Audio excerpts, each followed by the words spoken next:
Thank you so much for joining me today. Today we're going through some God 101 here, some of the basics when it comes to spirituality, how to differentiate the voices in your head. So intuition versus your thoughts versus demonic influences. Now I know it sounds a little bit schizophrenic, but hear me out. This is referenced in all the scriptures, it's referenced in the Bible, in the Torah, in the Quran, and it's also referenced in pop culture. So we're going to go through all these references and we're going to give real life examples of what these different voices are, where they come from, and what their ultimate goal is. So you can ultimately listen to the right ones. All right, let's get started. Voice number one, God / his angels. So the main characteristic of this voice is going to lead you to benevolent acts. So for example, this is the voice that's going to tell you to call your parents, to help out that little old lady with her groceries, giving money to the homeless, things of that nature. This voice may also warn you of an impending danger, such as, let's say you're at a red light, it turns green, but you stop because something tells you to stop, don't move, and all of a sudden you see a car run a red light. That could have been you hit by that car speeding through that red light. Right? This is not a coincidence, guys. That was your angel speaking to you, saving your life. Voice number two, carnal / your own voice. So this is the type of voice that has no guidance that is associated with it. So it's neither positive, benevolent, nor negative.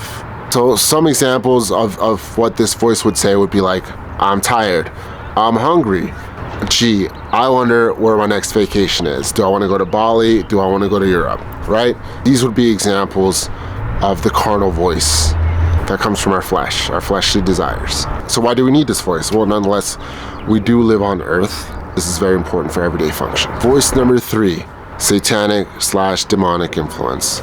So this voice is characterized by negative emotions and temptations to sin.